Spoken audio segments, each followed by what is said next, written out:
Let us explore China's chip breakthroughs as country makes strides to improve sector amid sanctions from the US.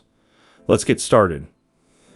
As part of China's ongoing practice of establishing regional chip funds, the province of Guangdong in China has established a new fund with a total of 11 billion yen, $1.5 billion, to support the growth of its semiconductor sector.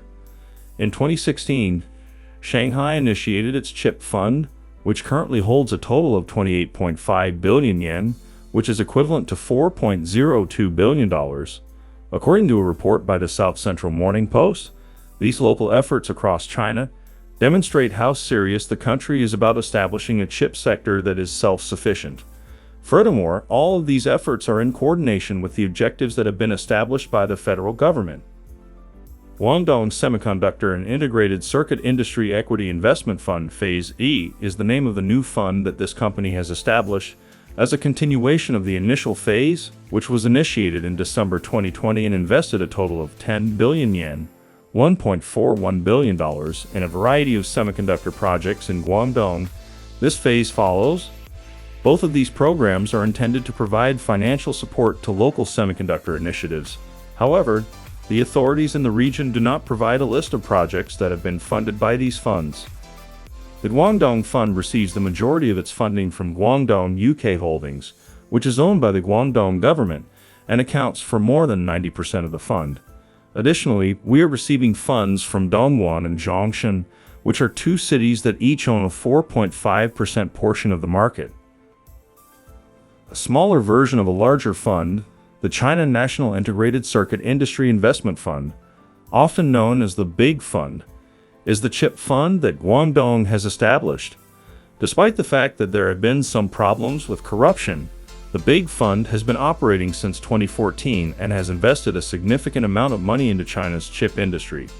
Over 138 billion yen, which is equivalent to $19.462 billion, was the initial amount, and it got even larger in 2019. Reaching over 200 billion yen, which is equivalent to $28.2 billion in its second phase. The funding of semiconductor projects in China comes from a variety of sources, including the Big Fund, local governments, and banks, some of which are controlled by the government. This is one of the idiosyncrasies of the Chinese system.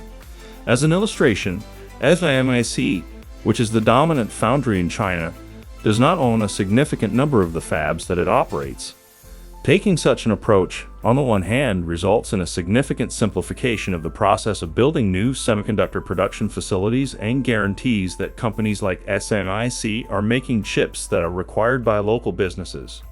On the other hand, this does change the economic model of SMIC, which is significantly different from that of other foundries due to the fact that the company is not required to adhere to more conventional capital expenditure depreciation schedules. If you make a purchase through one of the links on our website, we might receive a commission as an affiliate. How does it operate exactly? According to an article by udn.com, Su Zhijun, the rotating chairman of Huawei, underlined the significance of adopting chips that are created domestically, even if they are inferior to their counterparts produced in other countries. In light of the fact that the Kirin 9000 chip, which is used to power Huawei's Mate 60 Pro series of handsets, may have yields that are less than ideal, the comment was made. Zhijun stated that if we don't use them, this gap will always be a gap, and lagging behind will always be lagging behind, despite the fact that China's domestic chips are poorer than those of other countries. The Mate 60 Pro, Huawei's most recent flagship smartphone, has attracted attention due to the fact that it utilizes the Kirin 9000 system-on-chip SoC that is manufactured in mainland China. According to the majority of analysts, the application processor is manufactured by SMIC utilizing its second Gen 7 class process technology, which is most likely referred to as N+2. This technology was delivered to Huawei in contravention of the restrictions imposed by the United States. In light of the fact that SMIC's first 7 class node, which is referred to as N+1, has only been utilized for the production of very small chips for cryptocurrency mining, it is commonly considered that the yields of a large chip that is manufactured using N+2 might be low. With that being said, it is possible that the performance of the application processor is inferior to that of competitive chips designed in the United States. Although Huawei and SMIC have been successful in evading the sanctions imposed by the United States, there are many who believe that the supposed 7 process is still far behind TSMC's, and that the current 9000 is below Qualcomm's Snapdragon 8 Gen 2 in terms of performance. Although Xu Zhejian has been subjected to criticism, he continues to maintain his conviction that the utilization of these chips is necessary for the advancement of technology and the closing of the gap that currently exists. In his presentation at the 2023 World Computing Conference, Xu Zhejian brought attention to the difficulties that are now being faced by the computing industry. He drew attention to China's earlier difficulties in the production of particular chips, as well as the successes that China has achieved in the production of semiconductors.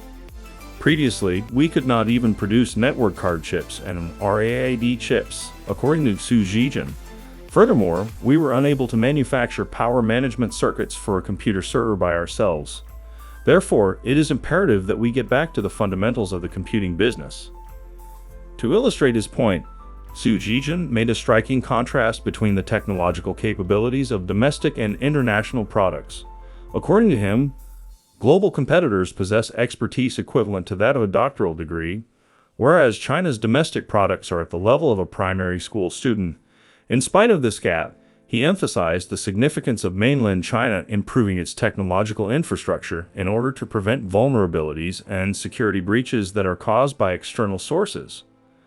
The continued technological limits imposed by the United States against China serve as a backdrop for this concentration on domestic production. Over 600 Chinese entities have been included on the entity list maintained by the United States government.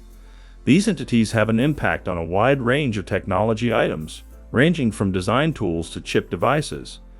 It is not reasonable to anticipate that the United States will relax its containment measures, as Xu Zhejian cautions that these restrictions will pose long-term difficulties for the manufacturing of semiconductors on the mainland.